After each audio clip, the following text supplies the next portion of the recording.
Hi, my name is Trent Tucker, and I've been doing lecture capture podcasting for a number of years.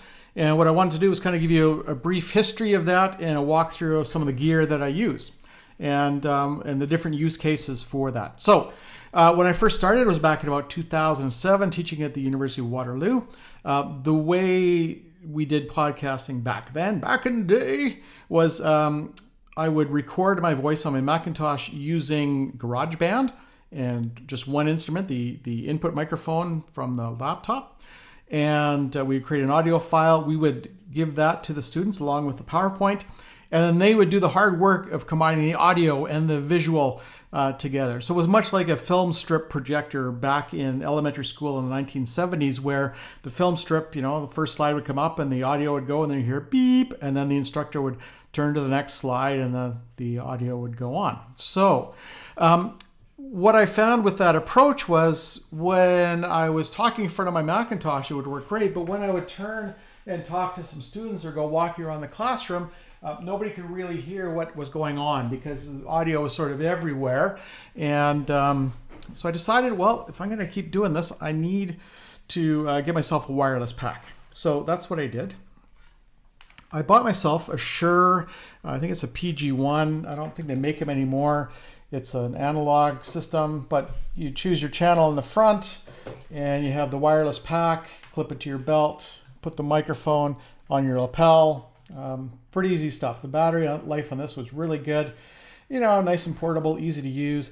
And to work it with a Macintosh, you just plug in the unbalanced line and you have a little, whatever this is, 1/8 inch connector microphone jack, plug it in your Macintosh. Works great. Until Macintosh decides that they're not going to have these little plugs for microphones anymore. So what I did then was I purchased a Scarlett Focusrite. This is a 2i2. What you're listening to right now is actually a Focusrite Solo. But basically it's a USB box. You connect your USB in the back to your computer. And on the front, there is an XLR in. Jam that in, and on the back of the SHURE there's an XLR out. Connect that up, and then you're basically taking your audio, and then it comes out as a USB and it goes right into your computer. So that setup works fairly well if you want to do wireless stuff. And I'll show you another wireless shtick a little bit later. So that was sort of the original wireless setup. Now, about the same time that I was doing this fairly basic recording on my Mac, I started doing screen capture videos. So I was using a package called iShowU HD, and it had a compressor that would take your video files and compress it down really small. And what would happen is by the time I finished my class, I could actually do the compression and upload it to the learning management system before I even left the classroom, as I was sort of tidying up. I decided eventually to switch to a desk mic. So this is an AT 2020. This is a USB mic. You just plug a USB in the bottom there. And this used to come on a little stand. It would sit about sort of this high on your desk, and you could talk into it. And it worked really slick. It still does. It's a great mic. Eventually, the little tiny stand broke, so I had to go with a more traditional kind of mic stand. So here's a desk mic stand. And I don't know if you're going to be able to see this. This is me screwing the microphone into the stand. I'm not going to connect the USB because I'm quite sure you all know how to connect up USBs. And let's see. Too many things on this tripod to figure out. There we go. There's a nice looking USB mic. Okay. So so use that for a desk mic. What you're hearing my audio on right now, let me disconnect this camera for a second, is I have an AT 2020 XLR mic, and I have it on a RØDE Podcaster arm. Now, the reason I like the Podcaster arm is it takes up less space than the desk, especially when you got mice or a mouse and a graphics tablet and papers you're working with. This thing kind of swings into place when you need your voice and swings out of place when you don't. Okay, so it works slick, and then down there, there's the Focusrite that I'm using, and then the USB cable goes directly into my Mac. There we go. So desk mic. Really love this desk mic, and it's great for doing recordings. And again, I really like the podcaster arm that goes with. Okay, just a couple of other pieces of AV kit. This is a TASCAM DR22WL field recorder. And what I would do in a classroom situation is I would take this. There's a little, any sort of little tripod will work, and you set it up and you face it toward you. And then I would use this when I was doing document camera stuff.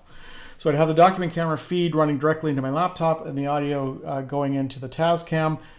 And kind of like the old, clapboards, I would do exactly that. I would clap my hands at the beginning of class. The clap would get recorded on here. It would get recorded on my laptop mic as well. And then by this time I was using Camtasia, so it was easy to take the audio track from the TASCAM and the audio track from the laptop, sync them up, remove the laptop track, and then I could use this really great sounding audio versus the audio on my computer. So that was another option that I used.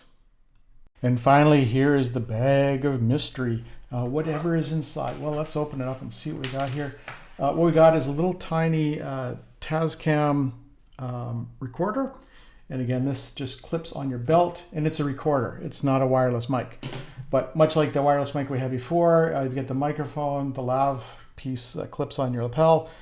This goes into the top here, and you record your lecture, and then with a USB, you can bring the audio out.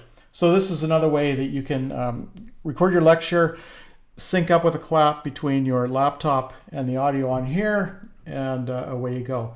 I found this works fairly well. It's a little bit tough on batteries, but if you're looking for a wireless recording solution, this one works pretty good. And the last piece of recording gear that I want to show you was this thing. This is the little tripod mounted camera that I set up to do the demonstrations with. It's a Zoom Q4N or 2, I can't read that. Q2N 4K. It's basically a camera. It's got a great Zoom microphone on top. You can use it for audio. You can use it for video. You can use it for audio and video together.